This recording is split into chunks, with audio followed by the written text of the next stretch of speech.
Thank you very much. Thank you. Thank you. Indeed, we're speaking today on the subject of a new Nigeria. And also on the platform with me are my co-presenters, Pastor Tony Enebi and also Jumoke Akintaylor. We're talking about a new Nigeria. What's your view as to the political development of Nigeria since 1999, the hoops that we've been through, and our situation in Nigeria now? And is it possible for things to be different? Yeah, the same scenario. Have we improved? Yes. Have we improved? Yes. Are we where we're supposed to be? No, nowhere near where we're supposed to be. I say nowhere near. Regarding the last election, especially with the coming up on board of new parties, let me be specific, let's say the Labour Party and the NNPP, it has brought in some level of awareness creation. People know they have an option away from the old guard, from the PDP and the APC and all what they have been. So that coming of the Labour Party has brought in some level of sanity for politicians to know that, look, if you don't perform, we can talk about later of what performance is, but if you don't perform, you're out, you'll be out of this space, So I like that. So that deepens our democracy to know that there are options. But where we are, I don't know where you're coming from, I don't know where you're based, I want to assume in the US or the Canada, anywhere. We are still not evolved on how we put our leaders to task, how we demand what they promise us should be delivered.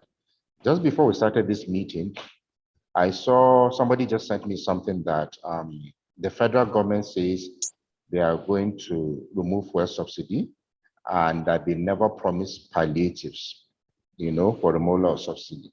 Now, Mr. Ighodalo, I'm sure you are way more than 40 or 50.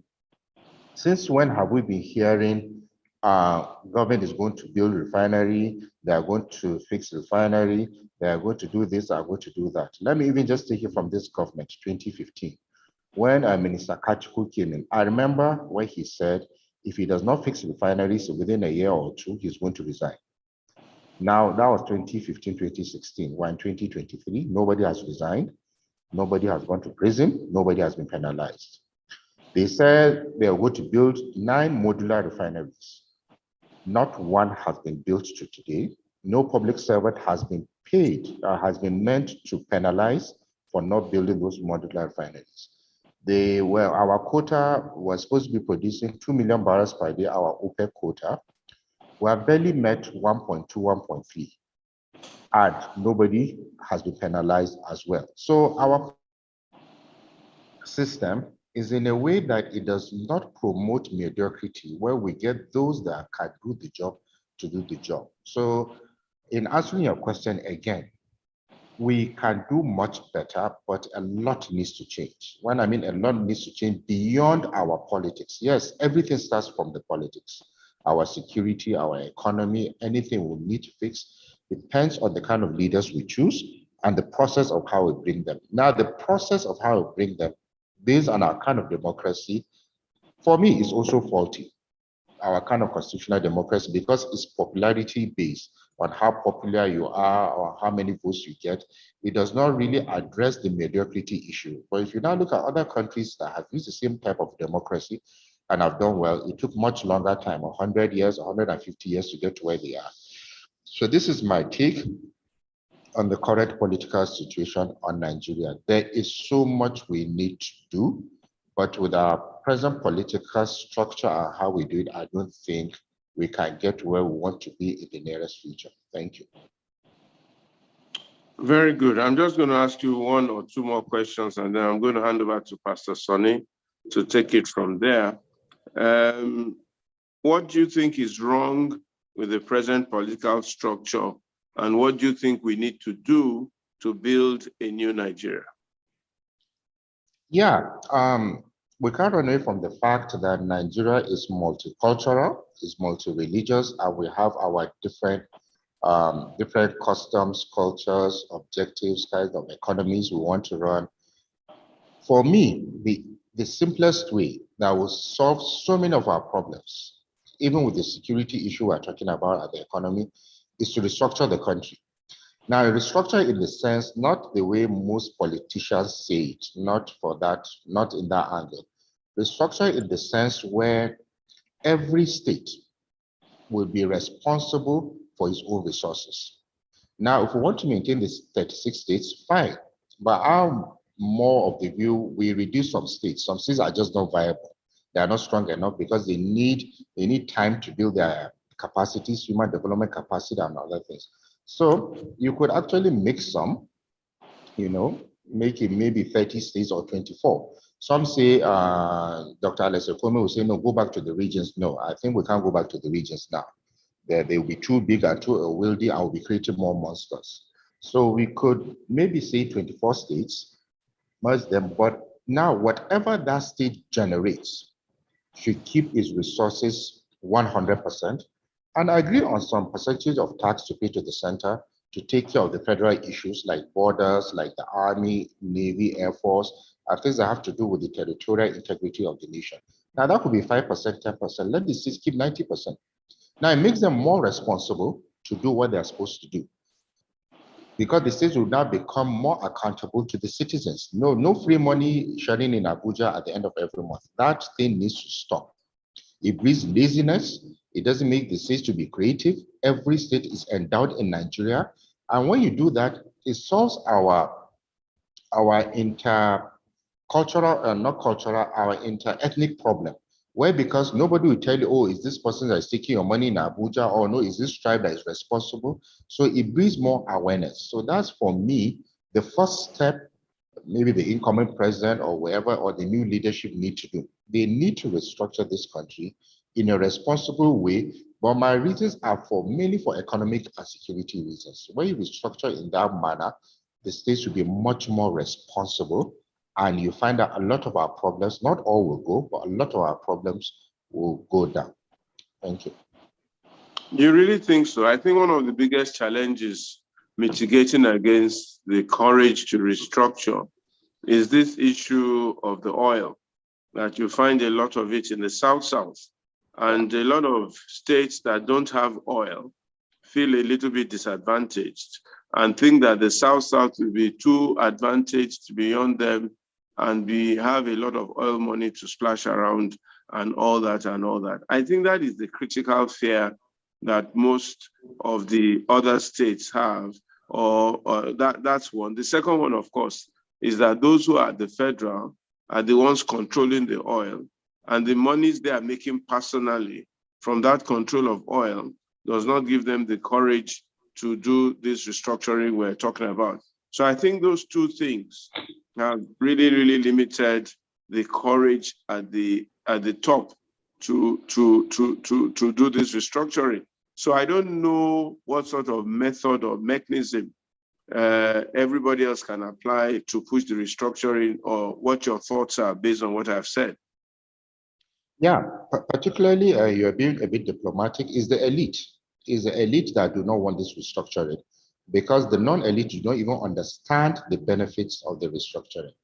Now, even for the oil producing country states, Akwa Ibom, Rivers, Delta, if you really go vis-a-vis what they earn from 13% derivation fund, from the FAC, from everything, is it commensurate with the level of poverty? Let me use Akwa Ibom for an example, because I bought fruits from one lady 3 days ago, and she was from Akwa Ibom, and I said, ma, in my own view, there should not be one poor person in Akwa Ibom. And she was smiling. I said, not even one poor person, and I'm not exaggerating. When you look at the income that comes to that state. So the same thing for Zamfara, for example. Now Zamfara has gold. Now the same elite is reportedly to be the ones incentivizing crime. If you look at the crime rate in Zamfara within the Northwest, is one of the highest. And what's the reason? They are taking gold illegally. There's no government control there. There's no regulation.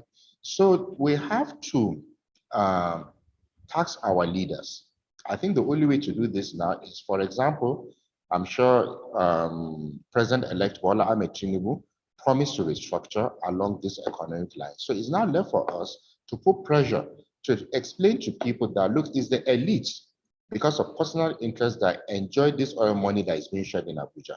It doesn't really come down. It doesn't go down to the south state. It doesn't go to the north or to the west or anywhere. It doesn't go down. So it only benefits a few. For it to benefit the whole country, let it be restructured and push for the new government or whoever is coming in that for these reasons it should be done. And I believe a lot of awareness needs to be created for these issues because across the country. Because there was a study done by Professor Soludo in 2005 when he was central bank governor, where they did a study and showed that every local government in Nigeria has export potential, meaning there are things you can produce that can be exported. I will not have all this revenue crisis we're talking about, but nobody is exploring those potentials because of this distraction in Abuja, the structure causing the distraction. So these are the things, the only way we need to do is to get the elite to understand that for the medium term and long term, we need to restructure along those economic lines where we'll do better. Thank you. Thank you very much. Sonny, I don't know if you have any questions.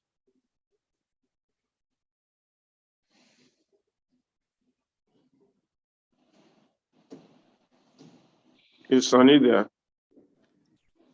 Sonny, it was. Okay, He's on the call. I saw him. Maybe he's distracted. Anyway, let me ask you another question, my dear Umar. Yeah, you didn't quite drill into what I had said. The elite, I agree with you, have sat there in Abuja and taking over this, our resource, and enriching themselves, awarding themselves oil blocks and things like that.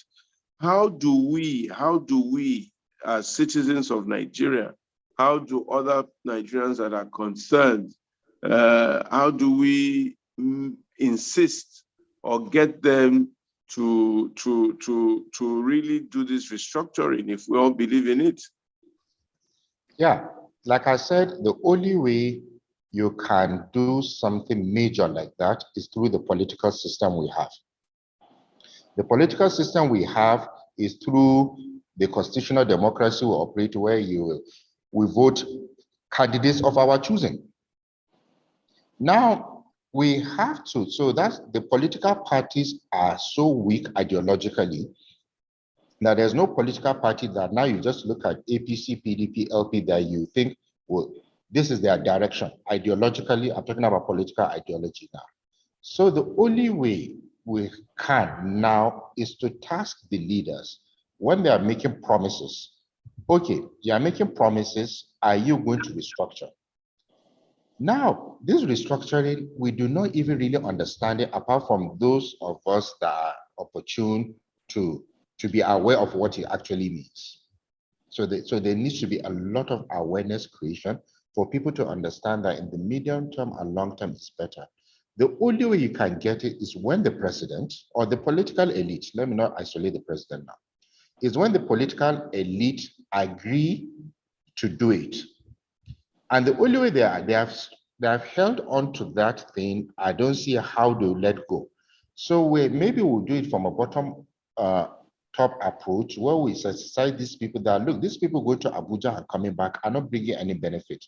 So the only way we can do it, let me use my village for example, we have export potential of ginger that we can get more taxes, we can get more revenue, from exporting ginger from my village. And the only way we can do it is when we have a system that recognizes that potential for export, and not that we do it, we pay tax and the money goes to FAC and is shared across 36 states. So it's more of sensitization, two things, more sensitization, advocacy at the lower level, mid-level and lower level. Then at the top level, the political elite have to understand that it's for the benefit of the country. The approach so far has been political. Let's restructure because, oh, those people are eating our oil money or those people are eating our gold money. So I think that political discussion has gone on for 30, 40 years. We need to delineate from there. Let's start the economic discussion, the economic benefits of the structure, and that's what I'm talking about. Because if you don't look at the economic side of it, people may not really be key into it to why they see the need for the structure. So it has to be the political elite that have to agree. Thank you very much. Thank you. Sonny, are you available now? Yeah, I am. Thank you very much, Pastor. You're welcome, Mr. Yakubu. Yes, sir. I hope you are not related to the INEC Yakubu. No, I wouldn't have been online now because it's from Emefile bashing to Mahmoud Yakubu. No, because some people and when they introduced themselves with the last name as Yakubu, people didn't give them what they wanted. Anyway, in your case, I know you are not. So just dial back a bit. They just concluded election, it's still being contested. What is your view? What do you think? Hello, can you hear us? Yeah, can you hear me now? Yeah, I can hear you. Okay. I say, so let's just dial back a bit. The Yes, last concluded election, the presidential elections that took place, even though you have adjudged it to be freer than most of the other elections that took place, the major parties are contesting the election, the PDP and Labour. What's your view? Do you think that they have a case or the process has been concluded? Or how would you adjudge that particular presidential election? Well, my view on the last election, like you said, for me, if you look at the process, two things matter in an election. Yeah. The process matters because it's a process where the issues of credibility, of integrity, of mannerism, or so many soft issues come up. Now, the process from what went on was flawed. From the point of, especially at every point, from accreditation, it was fine. But don't forget, the voting is fine. I still see people still stamping on 2 days. If you see the number of invalid votes, so it means INEC has not really trained or the parties are not trained. So that process, but the major issue where the two political parties have gone to court is the issue of uploading of the result sheet, the ECO8.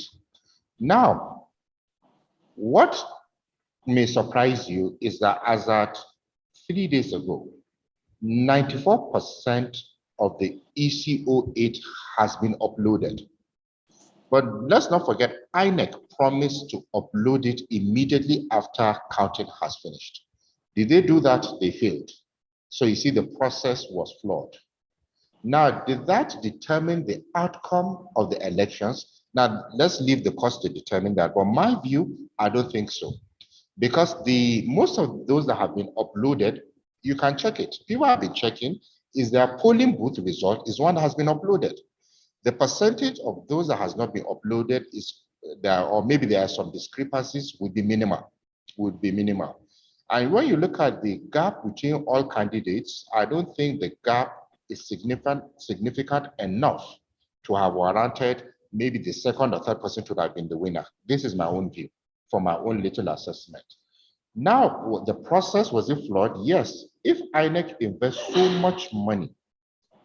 much money on technology, and you cannot do a simple screenshot or picture and just transmit on something. This is simple technology. Let's not go tech now. It's a simple technology. I learned they even procured it from another country. I don't know why, because we print our money in another country. Our international passports, I heard, are printed in Malaysia. Now, even our technology for elections, they are importing them because we have refused to build our industries here. We have refused to provide power for our industries. But anyway, the process, yes, you can pick holes in the process.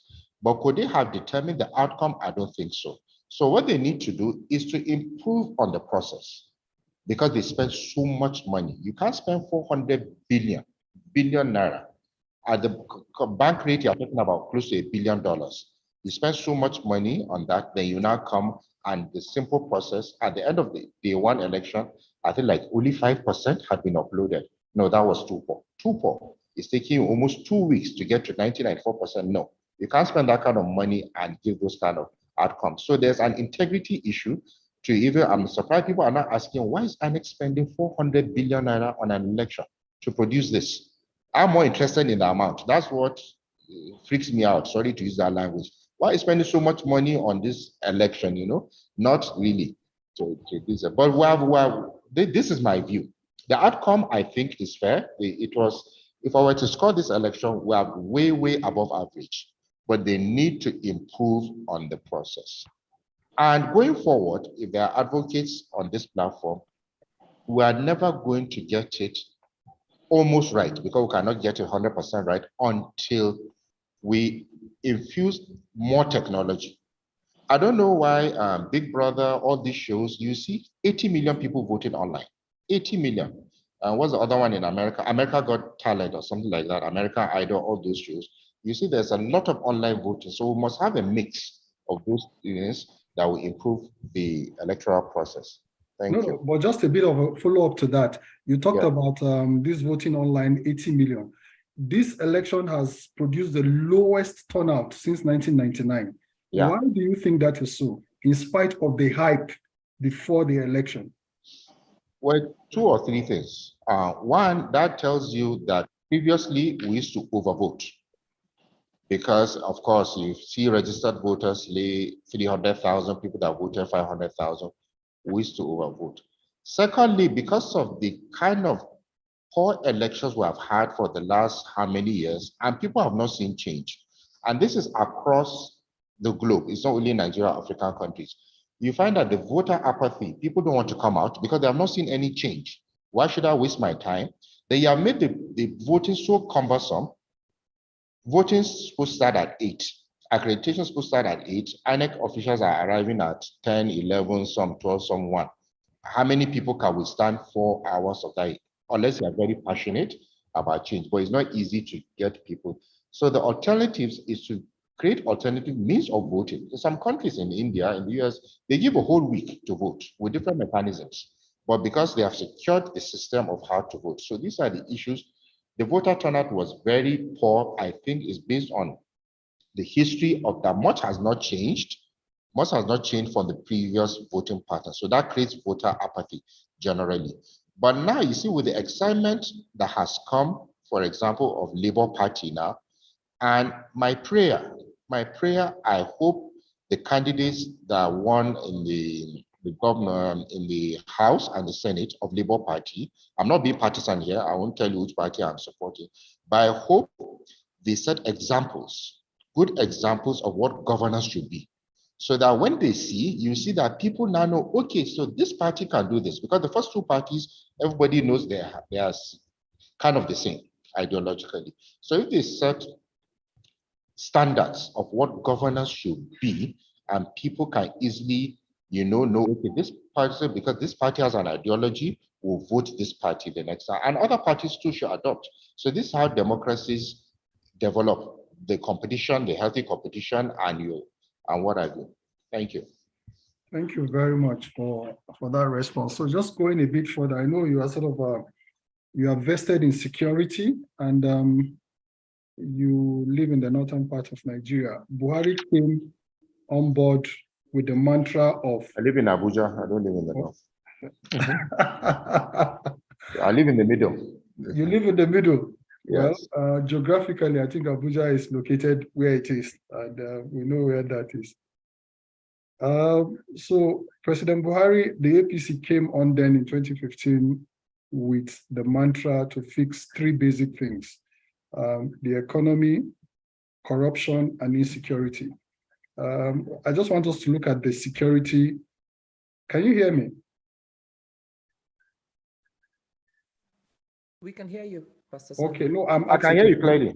I was Okay, closing an app that was it. I can hear you clearly. They came with a mantra to fix the security situation, and a lot of people, I dare say, actually believed that he was going to fix that. Fast track 7.5 years, or almost 8 years down the line. Not only have we seen, has he not fixed it as we expected, we have seen spike. Looking at this, so first I want you to do an appraisal of that. Why was he unable to tackle it? A lot of people say he has good intentions. We had to push him many times to change service chiefs. He generally did not act. And so that insecurity has spread. First, it was contained in the Northeast. Now we see it in the Northwest, North Central, across board. We are dealing with, what was it called? Boko Haram initially, but we now had Fulani herdsmen, bandits, kidnappers. It all has sort of spiraled, and the economy is taking a hitting on all of this.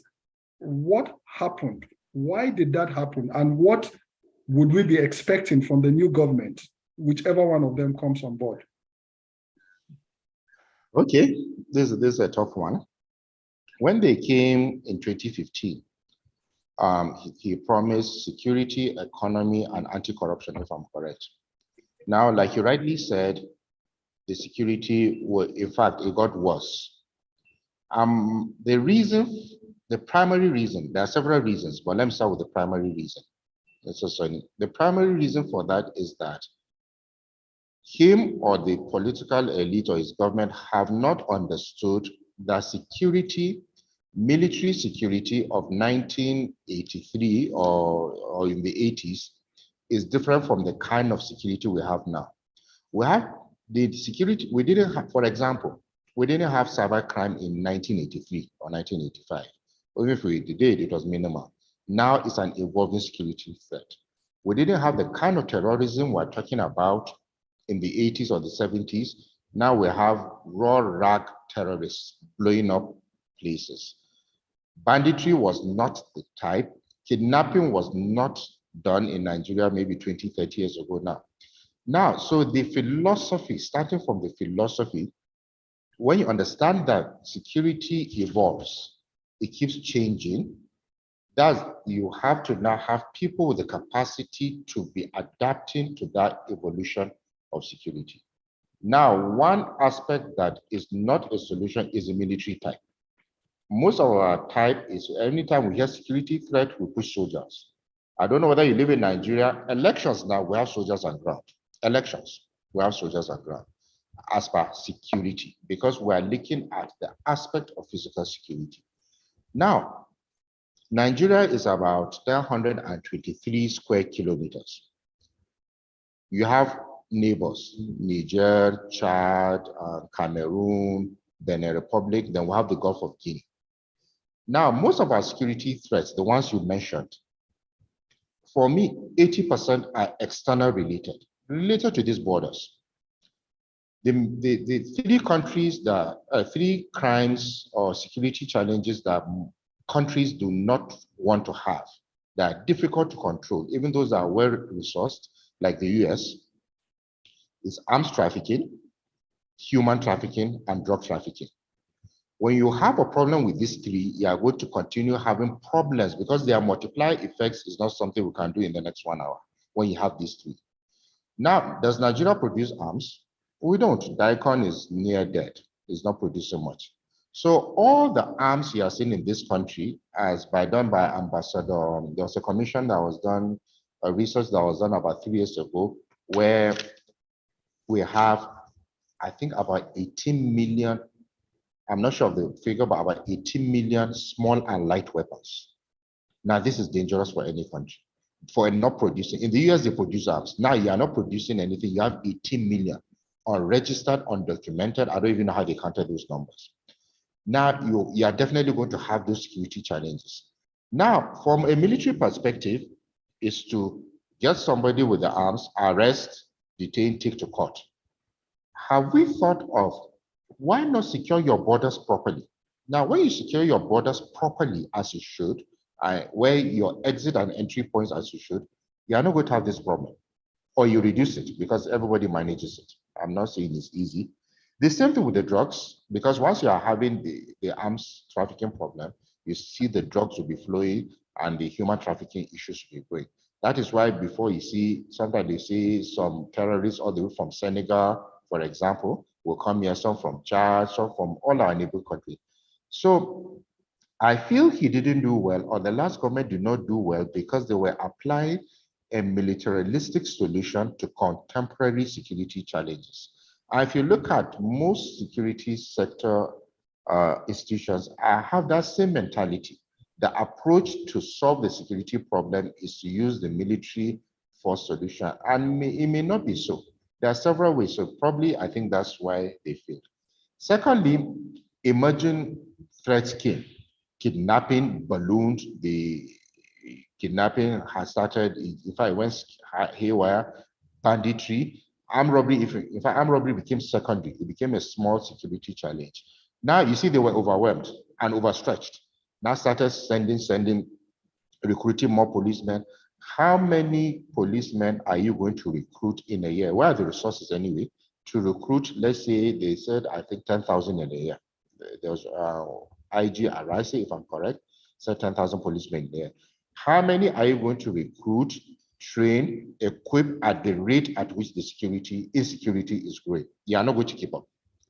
So the thinking of how to solve our security challenges, his 8 years has gone, maybe the new government has to change from that militaristic manner to another way where you infuse technology, economy, diplomacy, actually international relations, and so many other factors that will reduce these issues about insecurity. So this is what I think the reason why the present government, because they have not gone yet, did not do so well in security because of applying militaristic solutions and not thinking wider, to wider scope where they can solve some of these problems, especially with our neighboring countries.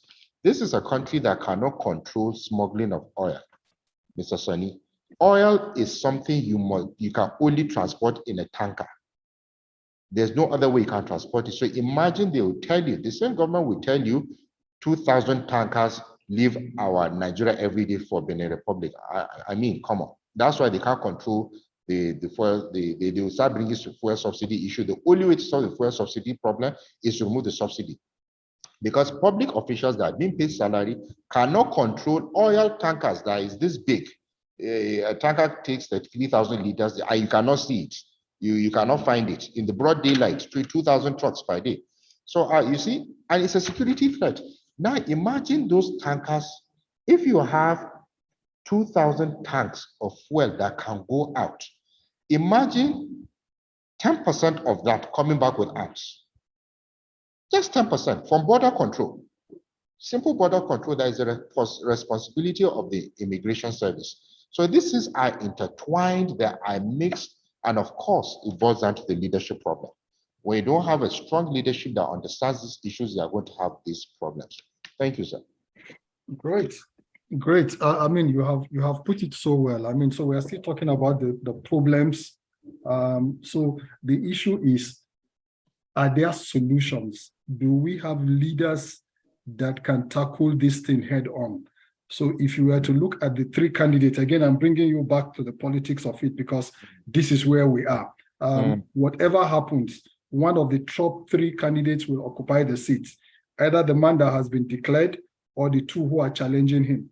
Okay, looking at their antecedents and their policy pronouncements in the course of the campaign, what do you think will happen if any of these candidates get there? Well, for me, I'm sorry to disappoint you.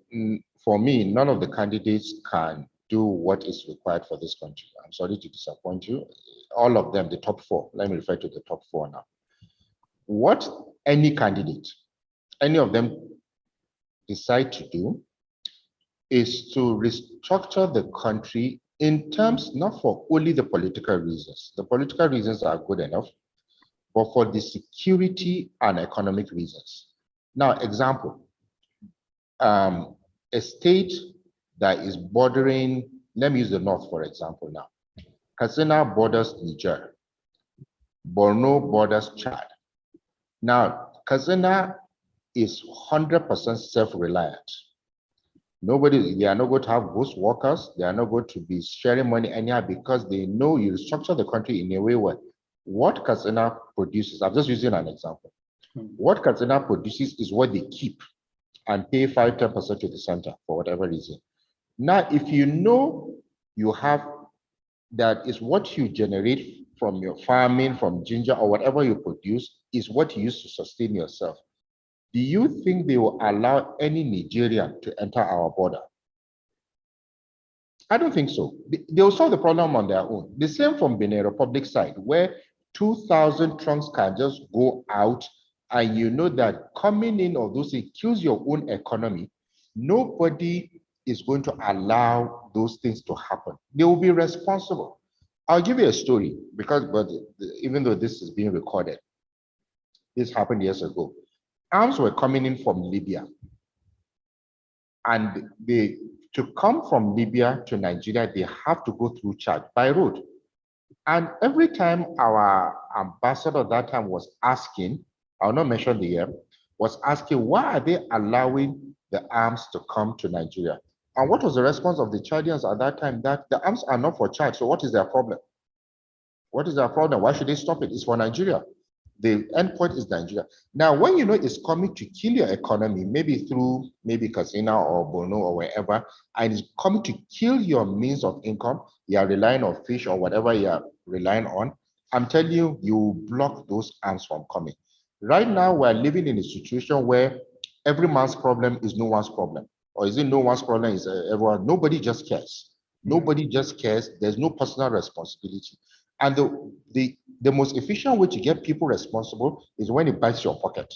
So when you know that you cannot burn diesel just anyhow, go to any government office, you see they don't switch off their ACs, they don't care because they are not responsible. The money will come anyway, it doesn't matter. That's why you are driving a recurrent expenditure of 70%.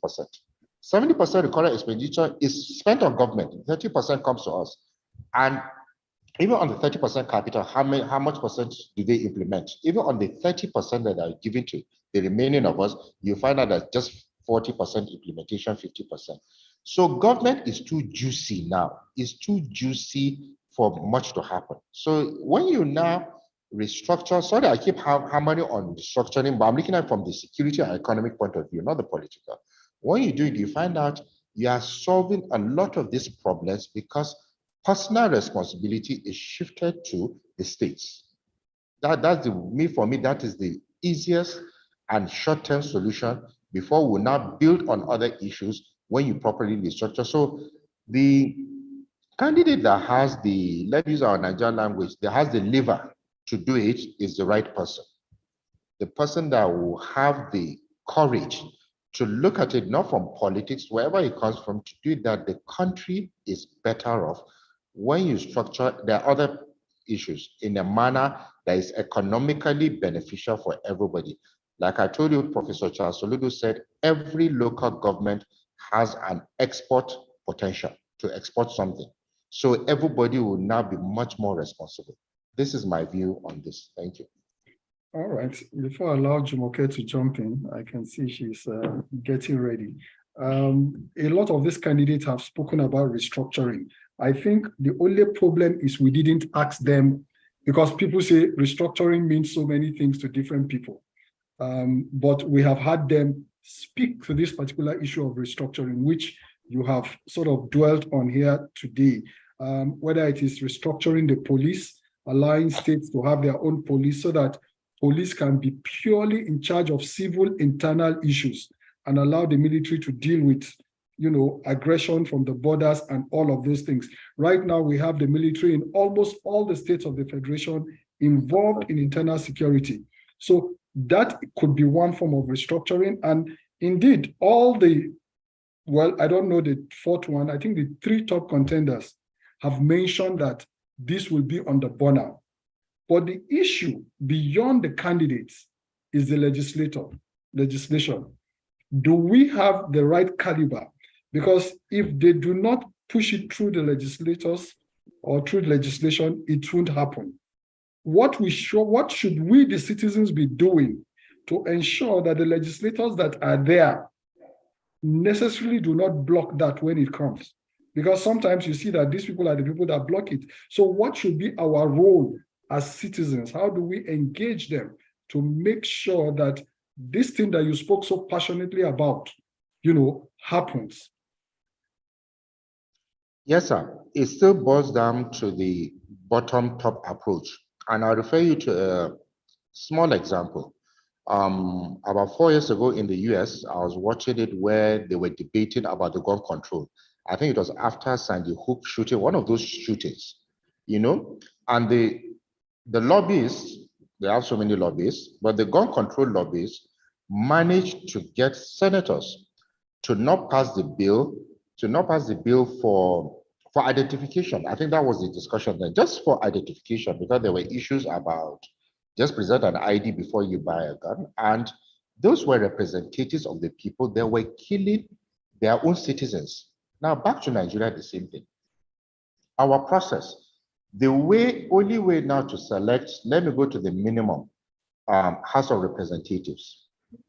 He comes to your local government, the poverty is so bad, he shares rice, beans, or whatever thing he wants to share, and people vote because of what he has shared. Now, how are you going to, agenda is not being discussed. Of what, when you go to Abuja, this is what you should, this is what we want our people. So this starts from, this thing has to start from us tasking our legislators. Now, it's not easy. It's not easy because the awareness is low, the poverty is so high, people are not disenfranchised, people are not, they don't have the passion anymore. So this thing will take time.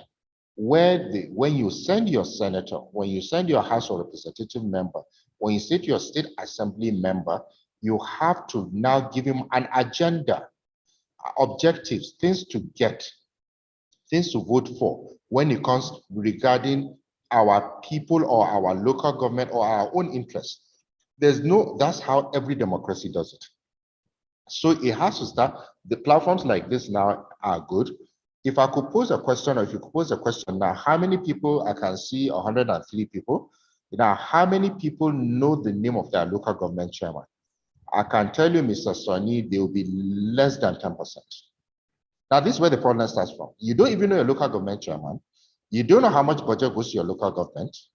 You don't know who your councillors are. I will not even go that low. You don't know that your councillor is responsible for, he represents your interest. Now, you don't even know who he is. So how do you even push your agenda or your objectives? Let me not use the word agenda, your objective. So it's more of awareness creation. You create more awareness, then evolving. People need to evolve from these sentiments, especially the religious and ethnic sentiments. They need to evolve from that because we have tried those two mechanisms and they have not worked. The religion, we have pushed religion, where has it taken us to? With all due respect. We have done tribal and cultural, where has it taken us to?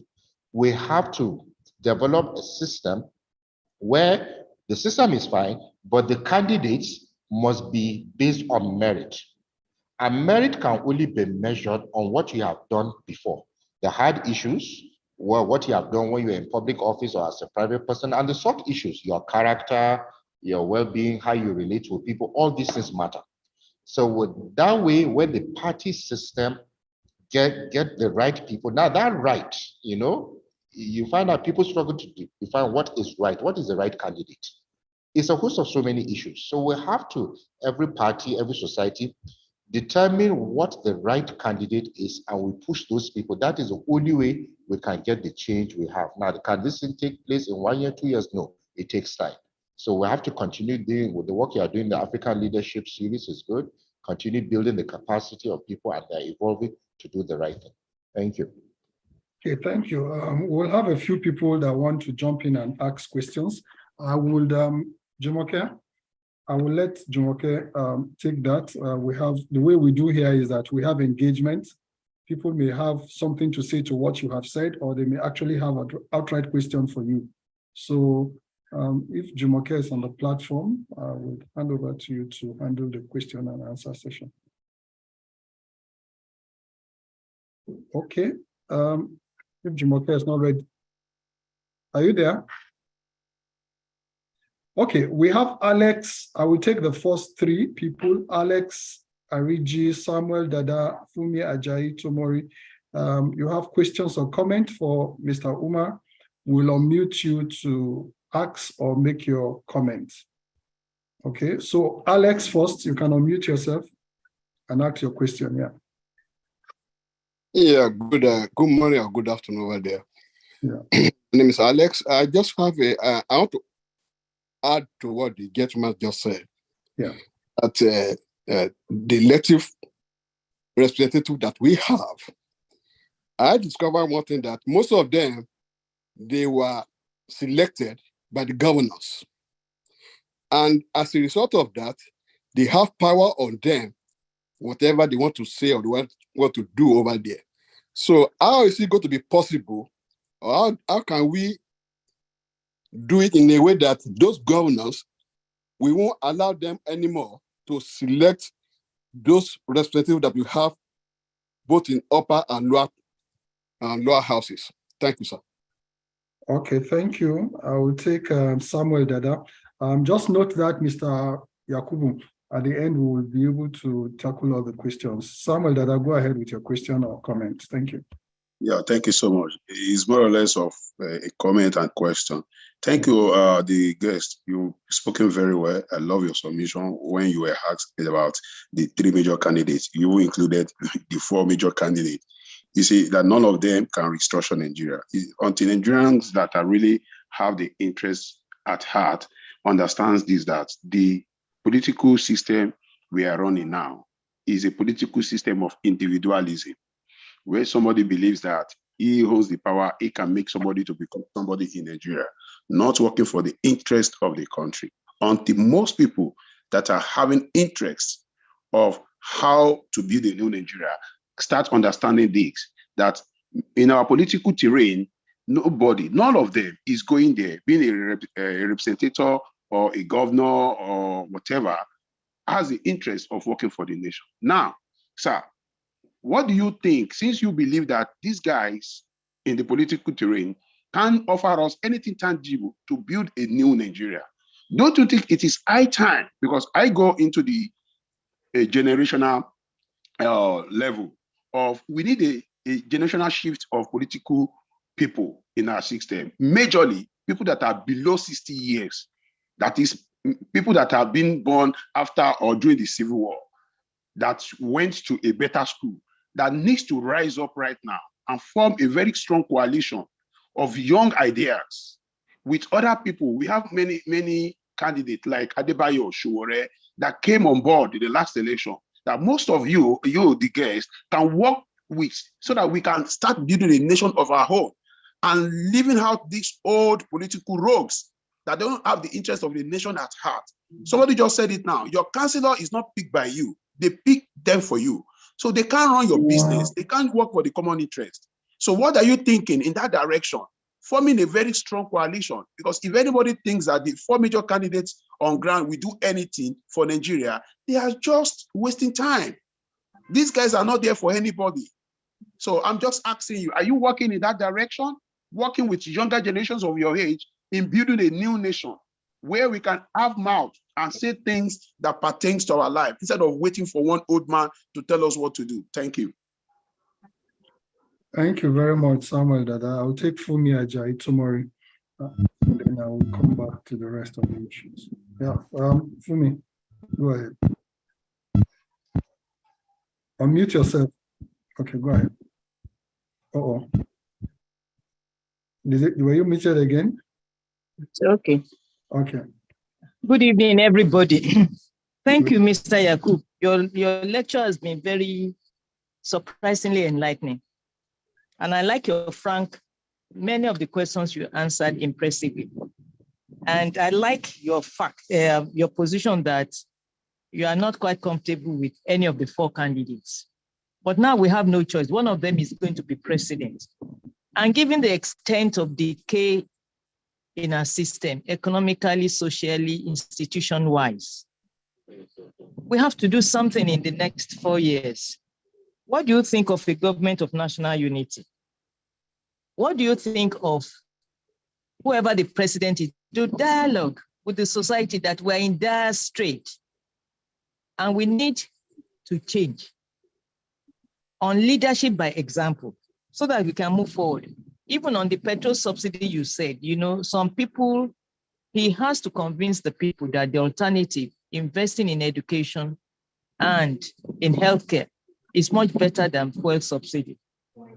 He has to think of merging the multiple exchange rates. He has to stem the leakages through corruption in the system. That's going to be a tall order.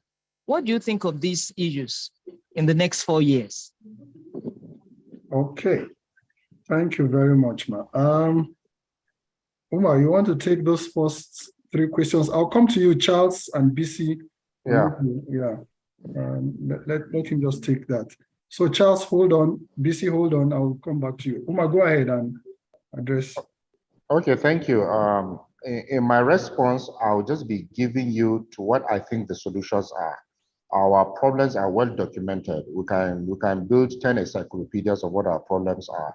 So for Alex said about most of our politicians are selected by governors, that is true. What can we do to change the system? My view on this is it starts from building a political party. Now, let us assume, I'll use the Labour Party as an example now. Assume Labour Party introduces a mechanism where all their members are digitally registered with all their biometrics, so that let's say in the next election, their election will even be digital, meaning you cannot use money, influence, or anything to be the candidate of the party. Right now, our primary elections in Nigeria is as expensive as our general elections. Why? Because the selection process is so monetized, where even if the governor wants a candidate, he still spends a lot of money. Well, it depends on the state. Some, they use their raw power. Some use a lot of money. So now we have to find a way of solving that initial onboarding process, the initial selection process, or where the candidate even becomes a party member. I'll give the example of the present Senate President Ahmed Lawan that did not even run for primaries, but today he's a candidate. We don't need to go to details of how he got there. You can just imagine, because now they are saying the judiciary is involved. That's a story for another day. So the selection process within the party, that's where it starts from. How do you even become a card-carrying member? Now, if the party does not make it transparent by infusing technology, transparent to limit the monetization and influence and other things, good candidates can never come out. No, they are never going to have enough money to buy delegates unless you steal money from somewhere. And now the only major sources of stealing in Nigeria is the public sector, or unless you're into kidnapping or drugs. These are the only ways you can get so much money to buy 100, 200 delegates. These are the major sources of income: public sector corruption, drugs, arms, or all sorts of illegal activities. Now, if the source of your getting your candidacy within the party is illicit, already we have lost it from there. So everybody has to be involved from that bottom line. And the only way you can do that now, if you introduce technology within the party or any party where credible people can come out, meaning anybody will be selected based on his manifesto or how he intends or how he convinces people, that is the only way I feel you reduce governors' influence in selecting state assembly members, senators, and House of Representatives. That is my own solution. For Samuel Dada, system of our politics, talking about people 60 years old should take the mantle of leadership. Well, I disagree with you. I'm more obsessed with meritocracy. If you are competent and you are 80 years old, so be it. If you can deliver good roads, good healthcare system, what does that have to do with your age, religion, or tribe? This issue of age has been used to defraud people. I know a governor now that is less than 47 years old. I don't want to mention the name. You all know him now. The cases of EFCC against him are more than those that are over 60, 70 years old. So what does that have to do with age? He has rigged the whole state, decided to go on a jamboree to say he's running for president, knowing he cannot do anything, does not pay salaries, does not pay pension, does not pay something, and he's just 46, 47. So what does that have to do with age? There are other people that have done much worse that are all below 50. Yes, youth inclusion is important, where the young should come in. It's very important. But the same standard of integrity, of competence, of character should be applicable anywhere. Then you can now introduce the issues of, okay, age and gender. That I agree, but the minimum standard should be there. Those things based on your historical competence or when you have held public office. Then the second thing, I can see somebody is writing the name there out. I said I will not mention the name. Anybody can mention. He has not done well. Based on your historical competence or what you have done before in your political position, and based on your character, those should be the minimum what we should gauge our political leaders at every level. Then when we have done that clearance, we can now say, okay, let's bring somebody under 40 or under 50, under 60. Oh, wait, no, let's do affirmative action. 29% women, or disabled people with disabilities, all these things can come in. But the basis should not be age or gender. This is my view. Therefore, for me, Ajayi, government of national unity, no, ma'am. This thing will create more problems than we intend to solve. We have agreed we are running such a constitutional democracy. Countries that have our kind of democracy, the US, Canada, Australia, even those running the parliamentary system, have evolved over time. They build on what they have done before. You just don't, it's not like changing shoes. Oh, this shoe doesn't fit, you just change the shoe or you change your handbag. No, you build. This thing is a process, it takes time. So this is how you just don't change. You build a government of national unity now, bring all the parties together. What will be the sharing formula? It will be the same incentive. Okay, let me pack for my own party. Let me do this, let me do that. So for me, that will not work. Thank you. Okay.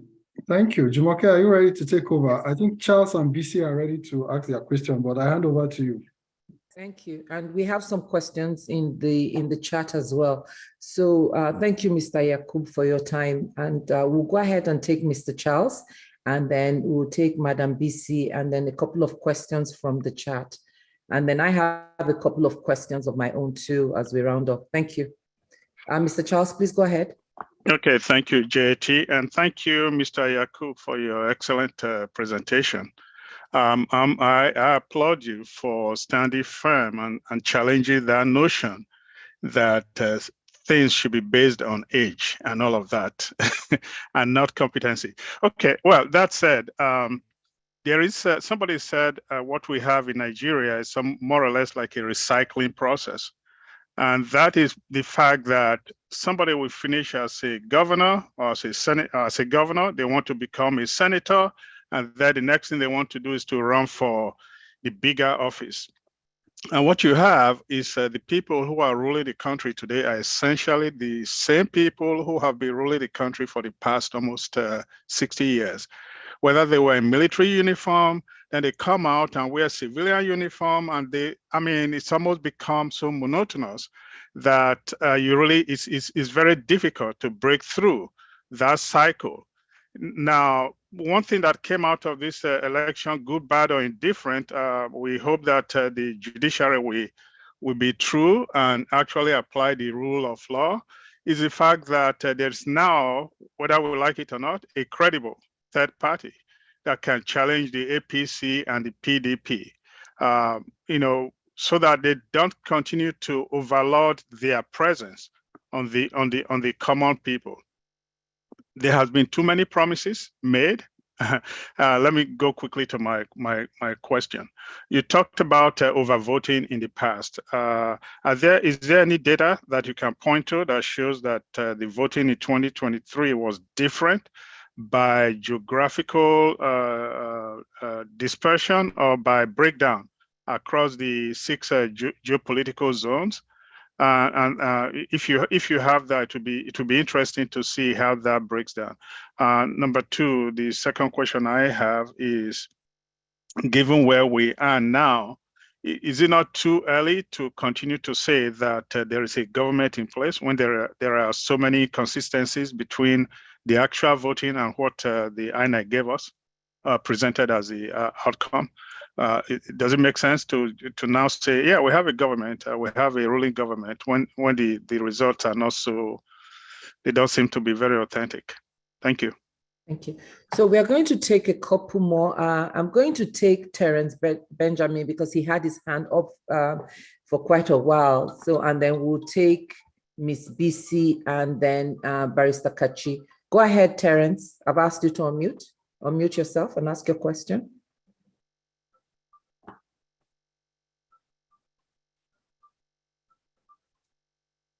Terence? Okay. If Terence cannot unmute, I'm going to go ahead and ask. Okay, Terence, go ahead. I've asked you. Good evening, everyone. Good evening. Thank you so much for this great opportunity. I'm very grateful to be here. It's been quite an insightful moment. Thank you, Mr. Umar, for the breakdown on the area of education. And also you mentioned awareness and orientation. I think I'm just going to make a few comments with regards to the area of awareness and education.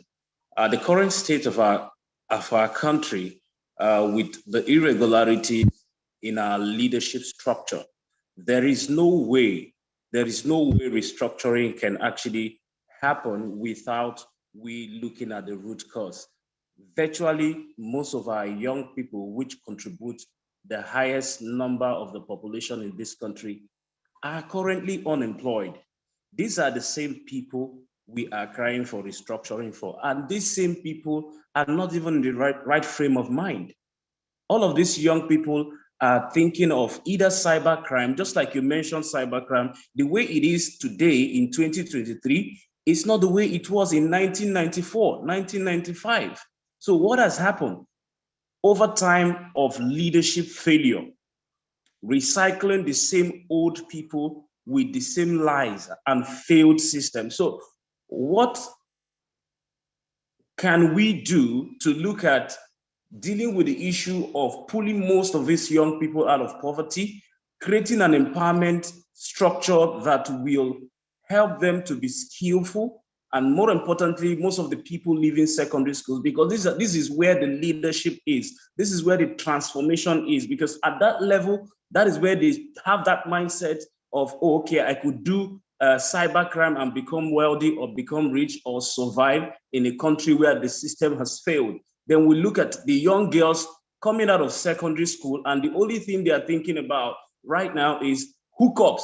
You go on social media, the pressure is so much, and a lot of young people are getting into all sorts of illicit activities just to survive in a country that is so blessed with so much. So what can we all collectively do? We are talking about the problem. What can we all collectively do as a people to solve the problem of unemployment? No matter how little it is, we can start from our various organizations. What can we do to, change the mindset of our young people, the teeming young people who are the leaders of tomorrow? I'm really particular about how we can actually start this process of nation building from the grassroots, because most times leadership is being taught at the elite level, at the level where the understand, and the people at the grassroots do not even understand the real essence of leadership. So what can we do as a people to actually propagate this awareness and Thank you for that very important question. We'll take Ms. BC. I've asked you to unmute. Please go ahead and unmute.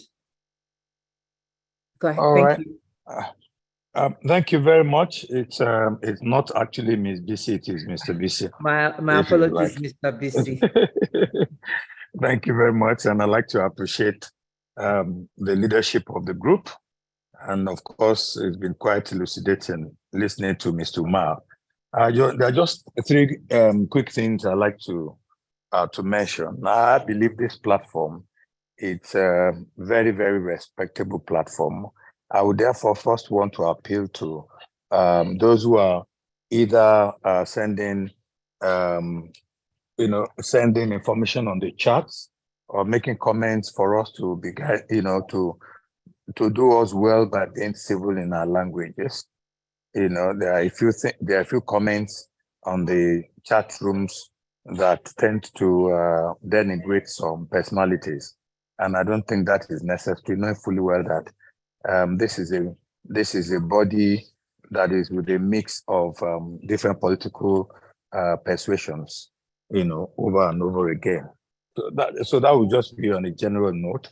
I think my main comment, or perhaps maybe a question that would come out of it, is I am aware that our current political structure is actually based on transactional. It's, if you like, a transactional basis, to the extent that we talked about the money that is involved in either getting selected or getting elected or getting, pushed through. So my point, basically, the politics is not as attractive in terms of the remunerations or in terms of the gains as it is in our country. For that reason, it becomes more like an investment for a number of people who feel that if they're able to get through to certain major environments, then they know that their future is made and the future of their people are made. And of course, people that come around them is made. So the question would be, how do we begin to help in shaping the minds of the people, or at least as a country, maybe as part of this suggestion on restructuring, on how to make the offices less attractive or lucrative. That's one part that perhaps maybe Mr. Umar will be able to maybe stay word, or whoever has such knowledge able to do. And I think number 3 thing relates to the leadership group itself. I've been wondering, there are quite a lot of ideas that could actually, sufficiently shaping our political environment. But I don't know how much voice or what medium this group will be able to use in order to be able to influence, the environment we are, so that all of the suggestions, all of the great ideas and minds coming out of here will not just be within this group, and then there will be a very good forum where we can push out a lot of these great ideas. Again, I want to appreciate being here, and God bless you also. Thank you so much for your comments, Mr. BC. I'll have Mr. Yakubu answer the questions, and then we will speak on what the Africa Leadership Group is doing in terms of preparing the electorate and how we can continue to support nation building from the citizens' perspective. Thank you. Go ahead, Mr. Yakubu. And I think we have, if I can add one more question to it, or do you want to take those and then you take the questions from the chat separately? You're the boss, and if you want to. No, you're the boss, because you're on the special seat. So let me add this question to it. Is it possible for restructuring to work in a system where results from terribly flawed processes are accepted as inconsequential? That's one question from. So if you could take those 3 together, and then we can look at a couple more. Thank you. Okay. The first question, I'll be brief because I'm sure we're short of time. On the overvoting, what evidence do I have over what? Okay, fine. INEC, I think in 2014, what they did was to look at the population of Nigeria spread across the 36 states and FCT and down to the 704 local governments. Now, based on that population, they developed polling units. Now, each polling unit, I'm not sure of the figure, each polling unit cannot have more than 1,000 people in that polling unit. More than 1,000. I think that's the figure, 800 or 900.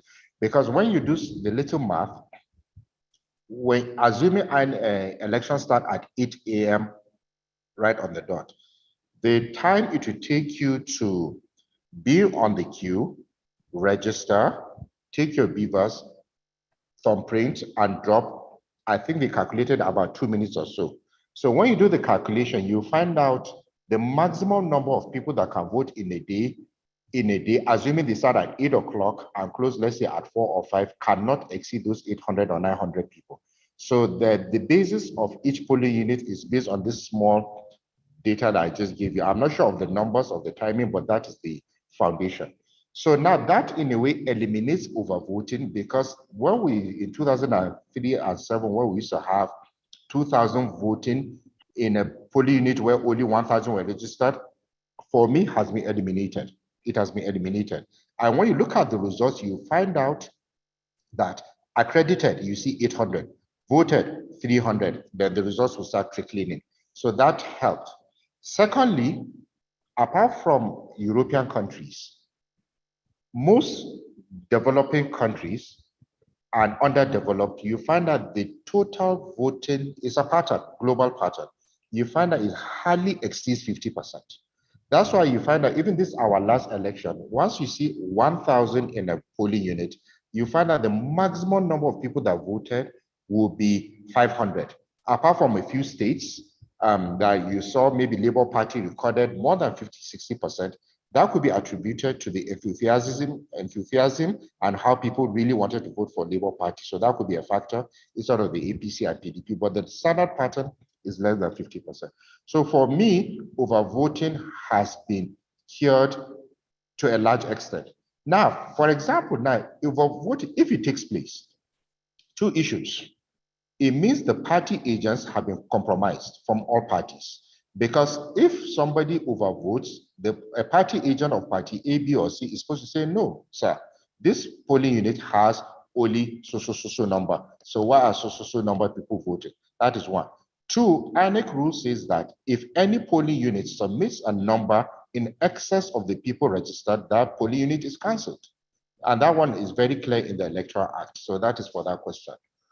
On Benjamin, how do we solve the unemployment, insecurity, change the mindset, nation building? I'll leave the nation building for the center to answer. When I was talking about restructuring, I told you that was just the major foundation. Now, there are other things that will follow. For example, now you restructure and you tell the person where you reside. If you have lived in Enugu for the last, say, 5 years, and you're an adult, and you are taxable, they make you pay your taxes in Enugu, meaning if you are running for office, you must run in Enugu. I'm telling you, a lot of these people that you say about Yahoo boys will reduce. Why? You feel a sense of belonging to the community where you pay your tax. If there are tax professionals on this platform, they may explain better. There's nothing that brings civic responsibility where you feel some sense of ownership, some sense of belonging to anything, like when government makes you pay tax. And I hope there are Americans on this platform. They will tell you they know what their tax bills are. I don't know what my tax bill is, probably because I pay my tax. People don't really pursue us with taxes in Nigeria. But every American knows exactly how much he pays every month or probably every year. I don't fully understand your tax system, because it's that tax that makes you feel like an American and you see what your tax is being used for. So now so for me, I advocate for the mentality of tax payment, not for the purpose of just revenue generation, because if we start comparing revenue generation and revenue execution, how we expend our revenue is another topic for another day. Now, but when you make citizens pay tax in the states where they reside, it could be 5 years, it could be 10 years, we could have whatever agreement we want to have. But when you reside, you pay tax, I'm telling you, our elected people will be more responsible, because I cannot pay tax and I'll see somebody just because he has become a local government chairman today or a senator and the next thing is building a new house or marrying a new wife. It's not going to happen. I'm going to ask you how. Well, when is my money? But right now, nobody really cares because it's not anybody's money. It's not going to happen. And if you look at our culture, most political leaders, the first thing they do when they get to public office, they put on weight. Before political office, they were mostly minority. They put on weight. From our part of the country, they add wives, they build houses because nobody feels it's his money. But if I pay tax and I see with a new wife, I'll ask questions. Where is this money coming from? It's an expense to add a new wife in this kind of time. So that's just an example of where state of residence is key. Then broaden the tax net to people feel inclusive. That's a form of inclusion. maybe through tax. These are my responses to your question. Then Mr. BC, I didn't say Mrs. Mr. BC, how to sharpen the mind of the country to make public office less attractive.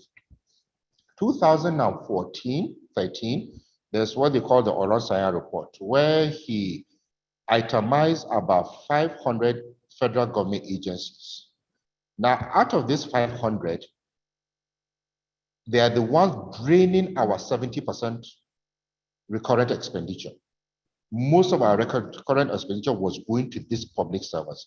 Now, really, do you need in Nigeria, do you need 500 federal government agencies? As at my last count, there were 544 because we run a transparency and integrity index of all these agencies.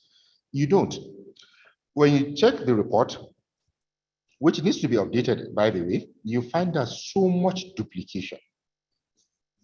That's why there is just so much waste. That's why in Nigeria, we have a corruption problem, but the worst problem is a waste problem. We have wastage, just waste. Too much waste, duplicating agencies, civil servants that do little or nothing and get paid.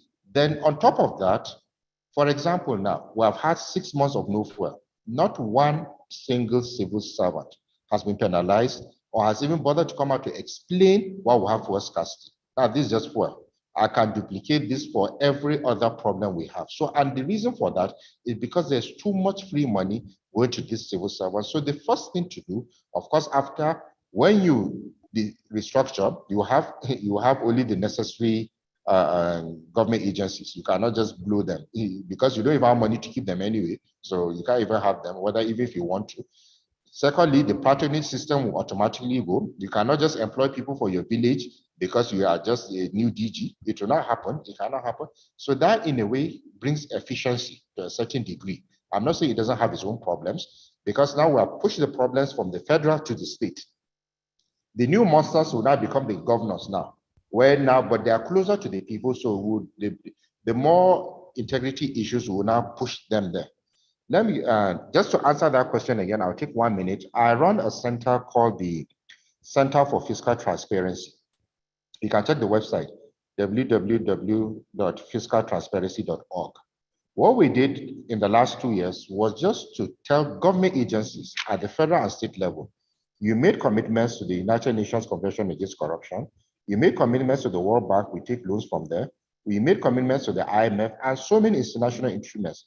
And now in all those commitments, you said you are going to be transparent on so many things. I don't want to go too deep, but there were 31 parameters that you said you made commitments to. When I said all government agencies, I will analyze them there. Publish on your website all these commitments and not even how you have implemented. Just publish. You say you have a budget. Publish what your budget was, how much you expended, and how much, if you are revenue generating, how much you generated, how much you paid to government. You said you are going to employ 29% of women. Just publish the number. We're not asking for the names. Things like that. Open things that should be in the public domain. We brought out 31 criteria. I can tell you in 2021, when we first did the ranking, no government agency even scored 40%. Now, this is information that should be on the public domain. In the public domain, sorry, not even secret things that should even be hidden. And we ran another one in 2022. Yes, the agencies that were more private driven, like the Central Bank and Debt Management Office, Bank of Industry, they all improved.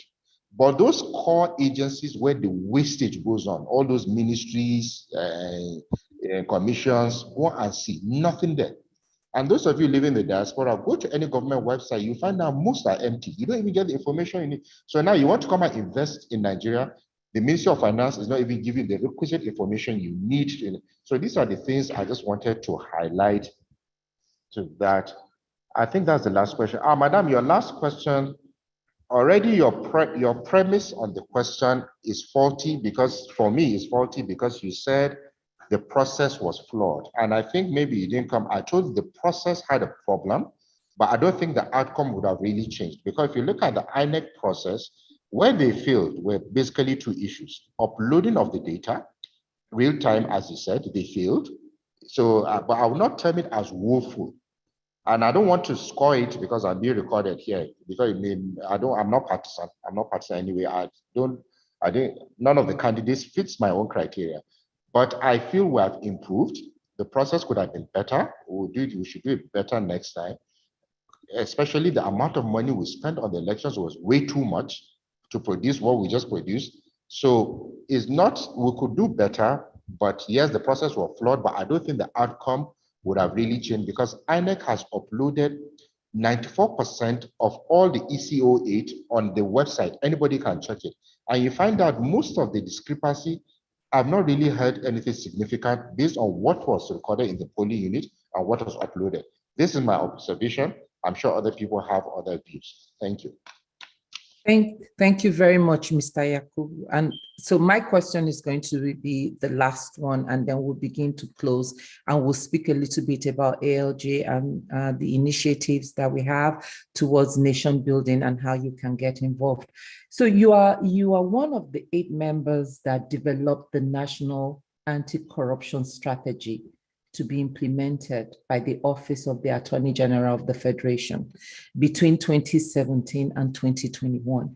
And we know that corruption is at the heart of what's going on in the nation. So can you speak to us a little bit about those strategies? Why has it not been implemented? And if it has been implemented, why can't we see the results? I think that's very important because you talked about the elites, and it's because the class system we have now in politics is the elites and us and the rest of the people. So, and corruption, I mean, we can go on and on. We can spend the next 4 hours talking about corruption. But since you were one of the 8 members that developed this strategy, can you educate us on those strategies that are being implemented and what the results are, go ahead, thank you. Okay, thank you for putting me in a box. Yes, I was one of those that developed the strategy, but it's important to know that that strategy is being implemented by every country. It's driven from the UNCAC, that the United Nations Convention Against Corruption. Now, in 2021, after COVID, that I did it when I was in government. Now, as a civil society, our organization, the Center for Fiscal Transparency, in conjunction with the Senate Committee on Financial Crimes, analyzed the implementation of that strategy. I know I'm being recorded with the Office of the Attorney General. The implementation was near zero. I don't want to say zero, and I don't want to say 1. So let me say, okay, 5%. Let me be fair now. 5% was implemented. And I have a report. If you check the website, I released a report on that. Now, why wasn't it implemented? For me, that's not even too important, because for me, the implementation of that strategy, I'm on the board of the UNCAC coalition, but our problems are different. Each country has different corruption problems. That is a broad strategy that is supposed to cascade down. For me, if you look at, if you use Google search, 80% of our corruption problems is public sector related. Now, when you go to the public sector again, just analyze it. You find out, yes, nepotism is corruption, abuse of office is corruption, influence peddling is corruption, all those things, they are corruption, I agree. But the major one that is monetary, because we like to look at monetary corruption, we don't think the nepotism is as dangerous, if not even worse than the monetary one. But we like to look at the monetary one. Now, under the monetary one, if not 100%, 90% is under procurement. It's procurement. It's when I give you contract to go and supply water, buy buses, buy this, that, the corruption will come in. That is where I'll now remember my brother or my pastor or my girlfriend or whoever you want to bring, all this has happened. Now, it means all what government needs to do is to zoom in on that procurement process. And it's very simple. The moment you digitalize the procurement process in Nigerian public sector, you are done. Your work is done. Once you digitalize it, it means the onboarding process of those going to supply it will be open. Transparency now comes in. It will be in the public domain. The prices will be open. So where is the corruption going to happen, please? Yes, there will be markup, margin, 10%, 20, 30% for profit, because everybody does business for profit reasons. Yes, but it will be so open that the discretion, you see the problem, what activates corrupt activities is discretion. And computer does not have discretion, is how you built the computer model. Now, but you put somebody, a civil servant, on a seat and give him the discretionary powers to give a contract of 1 billion naira. My sister, most people will fall for it. So that's usually the problem. So the solution to that, for me, is for corruption. Yes, we should implement the National Anti-Corruption Strategy, but solve public procurement corruption within the public institutions, 80% will go down, 80% automatically. Now, the leadership with the willpower to do that, that's why I told you none of these four can do that for me. That's why people that say none of these four can simply implement a digitalized procurement. So that is for me. But well, let me not be too pessimistic. Maybe when he gets there or when the court says is either PDP or Labour Party, we hope they do it. That's our prayer. Thank you. Thank you very much. So as we begin to round up, I'm just going to ask one more question, and then you can add your closing comments to that. You talked when we opened up, you spoke about politicians now begging for votes. So there's obviously a power shift in the sense that we, the electorates, are beginning to understand the power that we wield in the political process. How can we build on that in moving to a new Nigeria? Because now, of course, in America, they will say it's the woke generation. It's something has kind of energized us to come to terms with the fact that we have a role to play in nation building. And there is, I don't even know that there's a singular person that can change the nation. It's a collective effort, and it's a collaborative effort with the citizens. So speak to us a little bit about because that's part of what we're doing here at ALG, educating the electorate, bringing power to the people to understand their social responsibility in nation building. So you've worked with government, you're working in the CSO. What are some of the, I would say, strategies or initiatives that, if it was up to you, that you would take to bring citizens together, to empower them to be more involved in nation building and to hold their leaders accountable? Okay, 2, 3 things quickly. Maybe 4 I added into that. Yes, Thank you. Go ahead. All right. One, especially your group, has to make citizens understand that voting is very important. No matter what you think, please come out and vote. Vote for your choice or wherever you think will deliver what you're supposed to do. What I said here in my village, you need to see how politicians are begging. And I'm telling you, they are begging. If they're Hausa speakers, I would have spoken in Hausa. They are begging for votes. Why? Because now the system is more credible. So let's commend INEC. They have a lot of flaws. There are a lot. But let's commend INEC for at least, improving the process where votes now count. They have solved the problem of voting. Somehow this cashless policy has reduced influence of money in vote. It reduced, it has not eliminated. And money is still being used. They give rice, they give chicken. In fact, I've seen somewhere where they were giving frozen chicken yesterday to voters. They are that desperate. They are begging. So what we need to do at the center is more sensitization for nation building. Then secondly, and I'd like to use the Labour Party as an example now, because they are the new kids on the block, to serve as a template for good governance.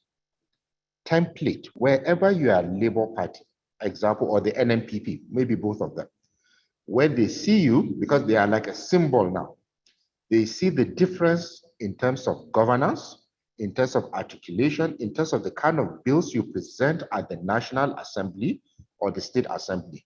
That is very important. Now, when they set that example, it means the next elections, poverty is eating everybody. people are going to tilt towards where they are seeing results. Right now, if you do APC, PDP, it's virtually the same thing. It's the same political ideology. It's about access to resources now. But Labour Party and NPP have shown that, yes, we can come and take over power, and that has shown that the system has improved. There's no way Labour Party or NPP would have done this 10 years ago. Impossible. No way, because elections were much flawed now. So my own for nation building will continue to encourage voting. Those that are there should live by example, starting with the Labour Party and the NMPP, because they're the ones that have done well now in the last elections. Now, once we do that, I feel the process would improve with time. But lastly, sorry, somebody's interrupted. No, sorry, someone was on mute. So go ahead, sorry. Then lastly, inter-party democracy needs to be strengthened now. And this is an opportunity.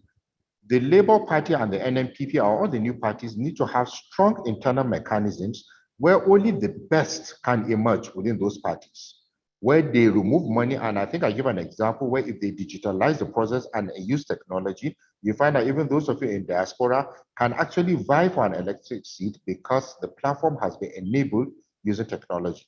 So if the party does that, a lot of people will come, and that'll be the attraction, meaning only serious people can come. And luckily now, ANEC can only get better, they can't get worse. People now can get elected to different positions, because it's not only about being president or governor. Those House of Reps, senators, state assembly, they matter. In fact, they are very important. So for me, this is my advice to the new parties. And once they do that, APC and PDP they will take shape. I'm telling you, they will try to do better because they now know that they can be booted out if they do not perform.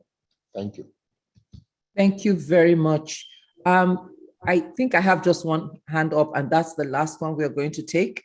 And then I'll ask for your closing comments, and we'll speak a little bit about ALG for those that don't know who we are. So let me ask Mr. or Miss Ade Alabi to ask their question. And this will be the last one we'll take, and then we would close. Okay.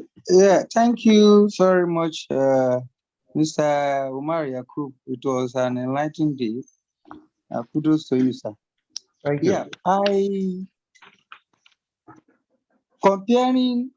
looking at our election process so far, we can all agree that violence level has been reduced substantially. Please, what specific advice can you give to Nigeria to reduce corruption as well? Because corruption has not reduced, it has only been refined. What specific points can you give us, at least to look towards this direction, to reduce corruption as well? Thank you, sir. Okay, I answered in the last question. I said the source of most corruption in Nigeria is public sector related. Even within the public sector, is mostly where from the budget, when they release the budget that they spend. So it's through procurement. So the next person or whoever is responsible should lay a lot of emphasis on the procurement process. And the easiest way to do it, and the only way, is to reduce human intervention. And to reduce human intervention, meaning you are replacing human with computer or technology. Now, once you bring the technology that addresses the procurement process, just like INEC, the process now, you can see they brought in technology and it reduced some aspects. It reduced voters buying, it reduced the intimidation, it reduced the violence, all those things. But of course, there were flaws like uploading. Now, if you create a process for procurement, you bring down that public sector corruption, procurement corruption, sorry, in fact, you bring it to less than 10%, less than 10%. Because I know why I'm saying that 10%, I'm giving room for areas of security. There are areas where they will tell you cannot subject it to the open procurement process. Military, hardware, and all those things, yes. Those ones you leave it, every country has left it. But for the basic things where people abuse the process, we digitalize that process and that's it, you solve that problem. And of course, that has to go with rationalization of the agencies. We currently have 544 agencies. There are too many. You don't need more than 100 agencies that will do the work. And of course, that depends on that. The people working there are are selected based on merit and not other things like federal character or age or gender or anything. It's purely based on merit. Thank you. Thank you very much. Appreciate that. Do you want to give us your closing comments? And then Pastor Enebi will come up and speak on ALG, and then I would also speak on how you can be more involved with the organization. So, Mr. Yakubu, any closing comments? What are your parting words of wisdom for us all here? I'm a youth too, so there's no wisdom. So there's wisdom. You have demonstrated a lot of wisdom with your presentation today. Absolutely brilliant and enlightening. So thank you for that. But give us parting words of wisdom. You've been in this space. You're a youth, but you have been in this space for quite a while, and you've been doing remarkable things towards nation building and educating the electorate. So we appreciate all the work that you're doing and your passion for a great Nigeria. Thank you for your service to the country. So please go ahead and give us your closing remarks and again, parting words of wisdom. Okay, thank you. All I just have to say is that I believe we have no country but Nigeria. Those of us here and those in diaspora, one thing about all Nigerians is Nigerians love their country. So most of the time they complain, and it is out of passion, knowing that things could be better. So, and the only thing that can be better is when everybody's involved. And being involved doesn't mean you have to be in a political position. Everybody should do what is right in wherever he finds himself. You cannot quantify the importance of what your group is doing. Now, I didn't know who you were. When you just sent me the invitation, I just accepted.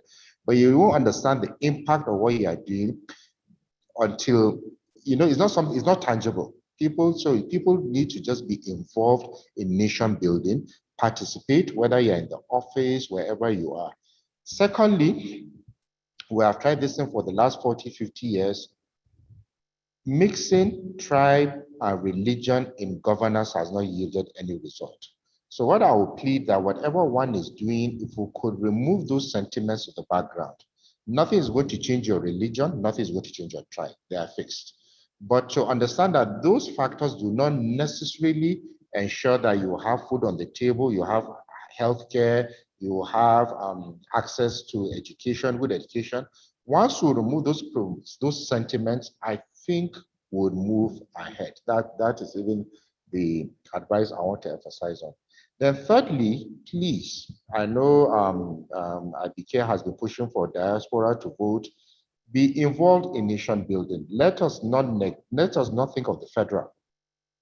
I vote in my local government for a reason, because I know that's where the problem starts. 20 years ago, the person from my House of Representative member could not communicate in English. Right now, the last time the people that vied for that position were like 4 PhD holders. That's the kind of thing I like. I'm not saying education is, but at least the minimum, at least be educated. So this just might let everybody be involved. You must not be in a position, if you have a civil society, if you have anything, and just contribute to nation building. Lastly, thank you to this group. Yeah, thank you. I'll now be more involved, African Leadership Group. Thank you for all that you have done so far. Thank you very much for inviting me, and I thank you once more. Thank you so much. Pastor Sonny. Yeah, thank you very much, everyone. Umar, Gungo de Kware, that was a brilliant presentation. You were asking if everybody could speak also on this platform. Yes, we can.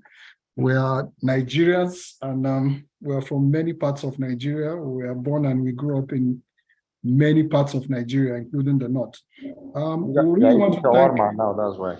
Okay. Because I eating burger and shawarma now, so I thought you had forgotten your Sorry for the interruption. No way. It's okay. Yeah.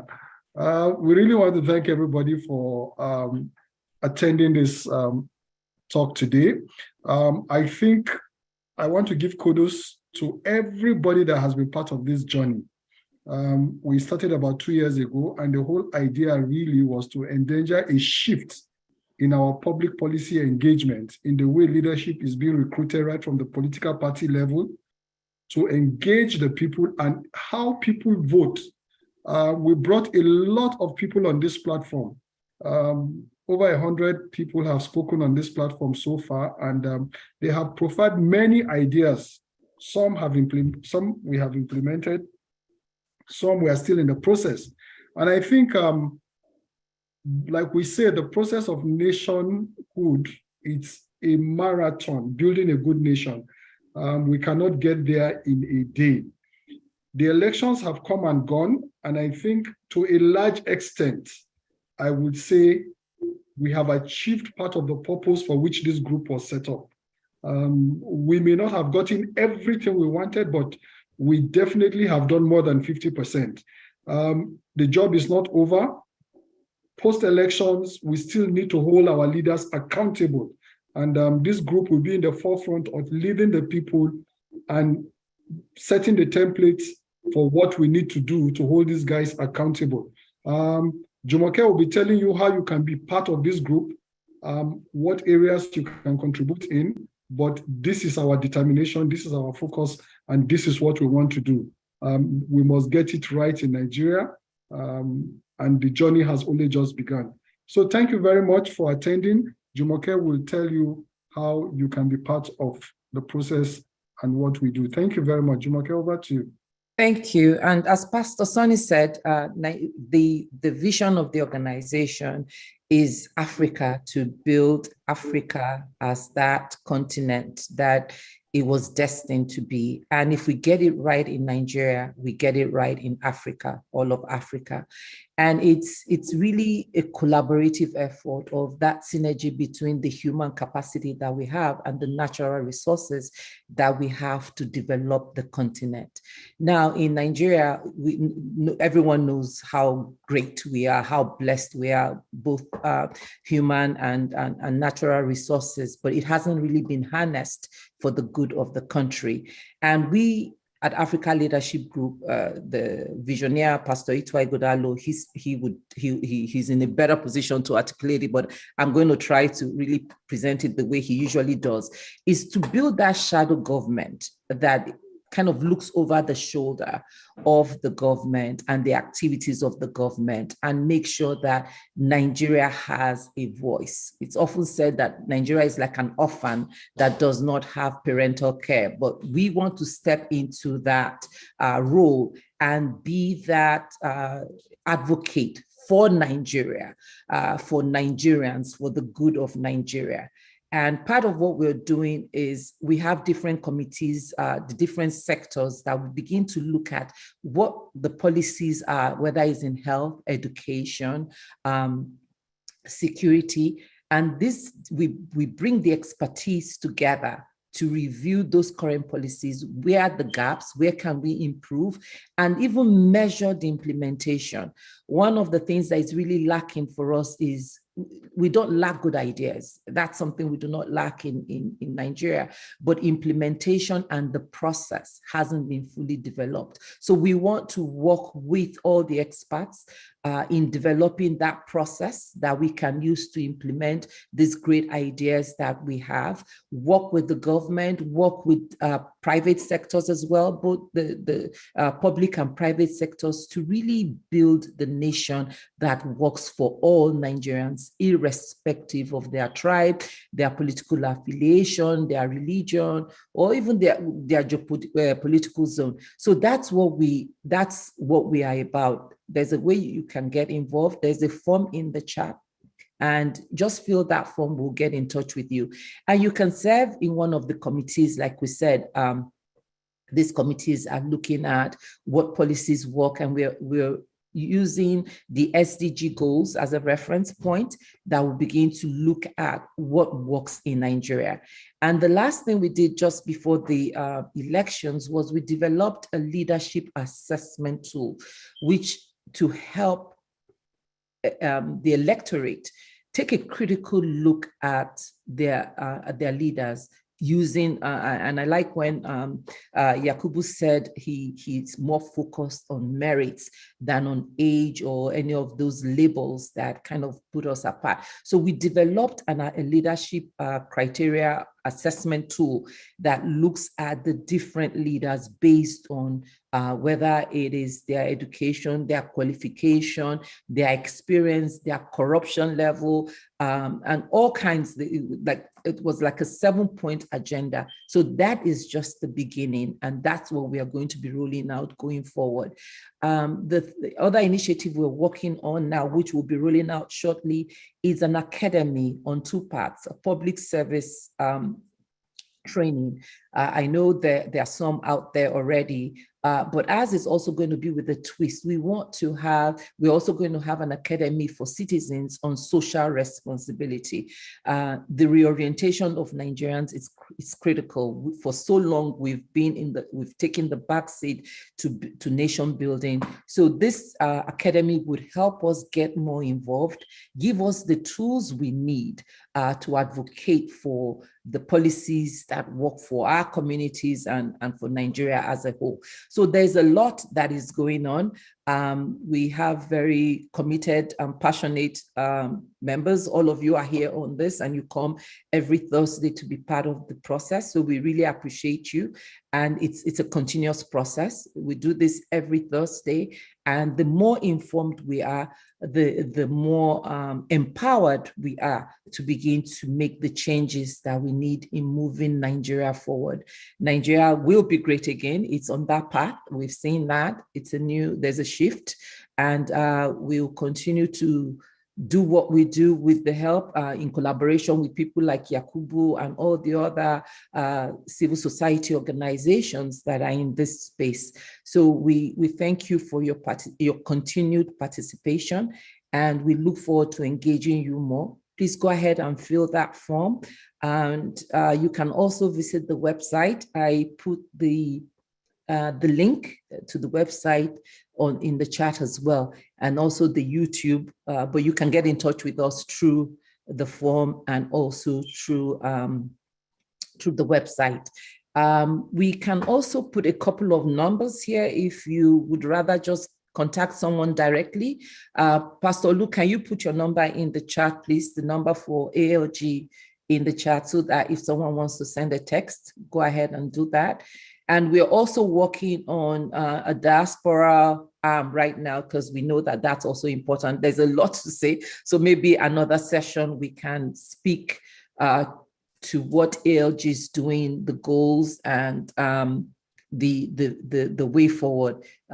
So thank you. Thank you for that. Pastor Olu, please go ahead and put your number in the chat as well. Thank you. You have already done that. So those are some of the ways to get in touch with us.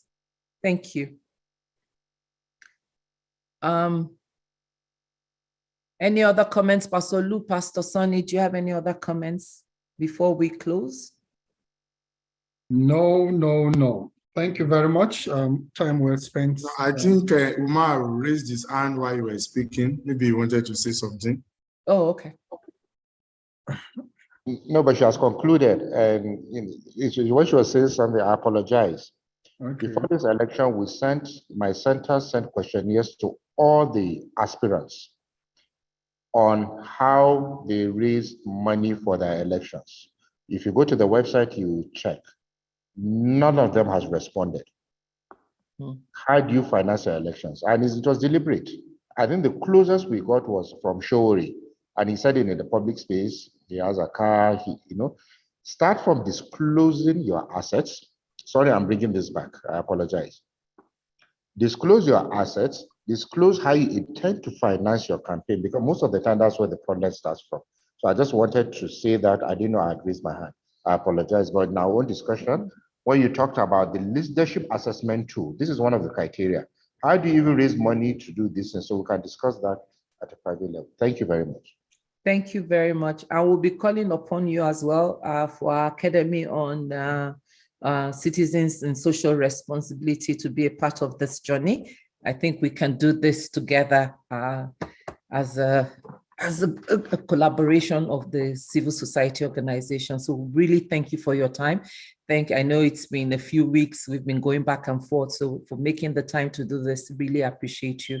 And we are glad you could make it this time. Thank you. Okay, thank you all. It's Owele GPO Chikelu speaking. Okay, he's muted though. Well, that's okay. So thank you all. Have a great evening. Enjoy the rest of the week. Well, Pastor Enebi, I think our guest did not answer my question. Yes, Come, when you are going to sleep or when you finish. Please mute take your your cue. phone. Please mute your phone. Thank you. I know the session is over, but we still have one.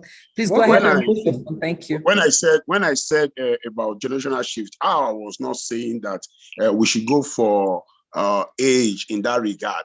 What I was saying is that you as a person